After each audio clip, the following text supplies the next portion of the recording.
Hi student. तो आज का जो सेशन चलेगा, याद रखिएगा मेरे लाडलो, एसएससी जीडी का कुछ महत्वपूर्ण सवाल है सामान्य ज्ञान का, उसी पर आज को हम डिस्कस करने वाले हैं जी।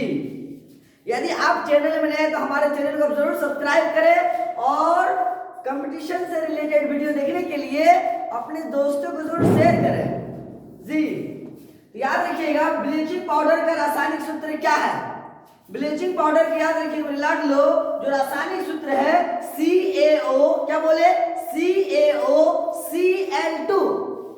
क्या बताया है कि ब्लीचिंग पाउडर का रासायनिक सूत्र क्या है? CaO। क्या बताया मेरे रसगुल्लो? CaOCl2 किसका रासायनिक सूत्र है? तो ब्लीचिंग पाउडर का। इसे आत्महत्या की थैली के रूप में जाना जाता है। देखिए बायोलॉजी का सवाल है। हाँ, तो लाइसोसोम को आत्महत्या की थैली के रूप में भी जाना जाता है। सत्यमेव जयते कहां से लिया गया है? बहुत ही इंपॉर्टेंट सवाल, रेलवे में हो चाहे एसएससी जीडी में हो, याद रखिएगा, चाहे ग्रुप डी के एग्जाम हो, ये सत्यमेव जयते जो है ना बहुत इंपॉर्टेंट है। याद रखिए मेरे लाडलो, ये मुंडक उपनिषद से लिया गया है। मुंडक याद रखिए, क्या बोले? मुंडक। कौन सा? सत्यमेव जयते कहां से लिया गया है? तो मुंडक उपनिषद से लिया गया है। ब्लीचिंग पाउडर का रासायनिक सूत्र क्या बताएं? CaO फिर Cl2। इसे आत्महत्या का थैली के रूप में जाना जाता है। तो लाइसोसोम को, क्या बोले मेरे रसगुल्लो? लाइसोसोम को। सत्यमेव जयते कहां से लिया गया है? तो मुंडक उपनिषद से। लोकसभा अध्यक्ष को अपना त्यागपत्र किसको संबोधित करना होता है? तो लोकसभा, याद रखिए लाडलो, अपना त्यागपत्र लोकसभा का उपाध्यक्ष को अपना संबोधित करना होता है। भारत में कौन सा क्षेत्र सबसे अधिक कर भुगतान करता है? कर मतलब समझे चला? कर मतलब होता है टैक्स। कर का मतलब क्या होता है? टैक्स। और कर दो प्रकार के होते हैं, एक प्रत्यक्ष कर होता है, एक अप्रत्यक्ष कर होता है जी। और भारत में कौन सा विभाग के लोग सबसे अधिक टैक्स देता पता है? तो औद्योगिक क्षेत्र देता है। सबसे अधिक कर कौन भरता है? औद्योगिक क्षेत्र वाला भरता है। एक बहुत इंपॉर्टेंट सवाल है कि लोधी वंश की स्थापना किसने की थी? हाँ, वही लोधी। कौन? जो पानीपत के युद्ध में हार गया था। किससे हारा था? तो बाबर से हार गया था। हाँ, तभी ना लोधी वंश के बाद जो नया वंश आया था, कौन सा वंश था? मुगल वंश था। याद रखिए मेरे लाडलो कि लोधी वंश का जो नींव रखा था उसका नाम था बहलोल लोधी। बकलोल नहीं, क्या बोले? बहलोल लोधी। हाँ, याद रखिए मेरे लाडलो कि लोधी वंश की स्थापना बहलोल लोधी ने किया था जी। और लोधी वंश का अंतिम शासक इब्राहिम लोधी था। कौन था? इब्राहिम लोधी था, जिसने याद रखिएगा 1526 में बाबर के साथ पानीपत का प्रथम युद्ध को लड़ा था जी। हर्षवर्धन को किसने पराजित किया था?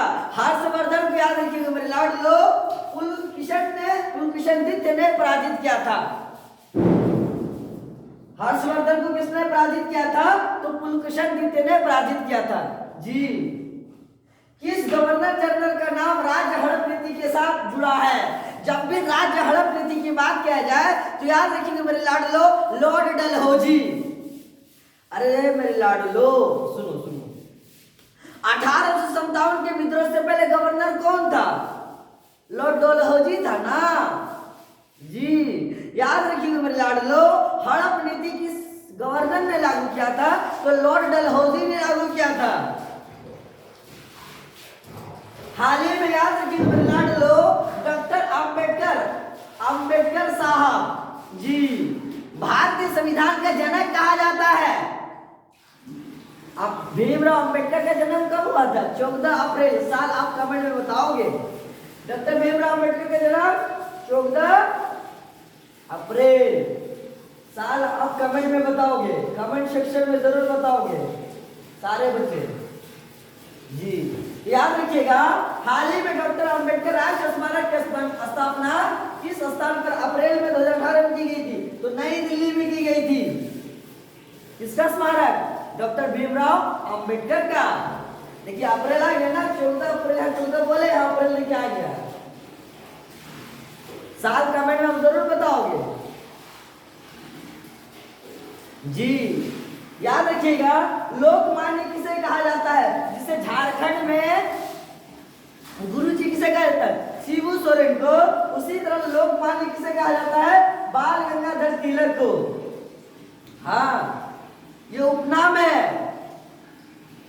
नर्मदा बचाओ आंदोलन, क्या बोले, नर्मदा बचाओ आंदोलन किसके नेतृत्व में आरंभ हुआ था, याद रखिए मेरे लाडलो, है ना, मेघा पाटकर के आंदोलन से जुड़ा। मेघा पाटकर, क्या बोले, पाटकर, याद रखो। राष्ट्रीय युवा दिवस किस महान व्यक्ति के नाम पर मनाया जाता है, याद रखिए मेरे लाडलो, स्वामी विवेकानंद के याद में मनाया जाता है। कमेंट सेक्शन में आप जरूर बताना कि राष्ट्रीय युवा दिवस कब मनाया जाता है, कि राष्ट्रीय युवा दिवस कब मनाया जाता है, कमेंट सेक्शन में आप जरूर बताना। विश्व सुंदरी बनने वाली प्रथम भारतीय महिला कौन थी, देखिए विश्व सुंदरी बनने वाली प्रथम भारतीय महिला रीता फारिया थी। बोलते मेरे लो, रीता फारिया थी। भारतीय रिजर्व बैंक की स्थापना कब हुई थी, याद रखिएगा आरबीआई की स्थापना 1 अप्रैल 1935 को हुआ था। हाँ बहुत इंपॉर्टेंट सवाल है। बैंकों का बैंक किसे कहा जाता है, तो आरबीआई को कहा जाता है जी। संतोष ट्रॉफी खेल से संबंधित है, संतोष ट्रॉफी याद रखिए मेरे लाडलो, फुटबॉल से संबंधित है जी। ऐसा ही वीडियो देखने के लिए आप हमारे चैनल को जरूर सब्सक्राइब करें। वीडियो पसंद है तो वीडियो को लाइक करना ना भूले और कमेंट करना ना भूले और अपने दोस्तों में जरूर शेयर करें। जय हिंद, थैंक यू।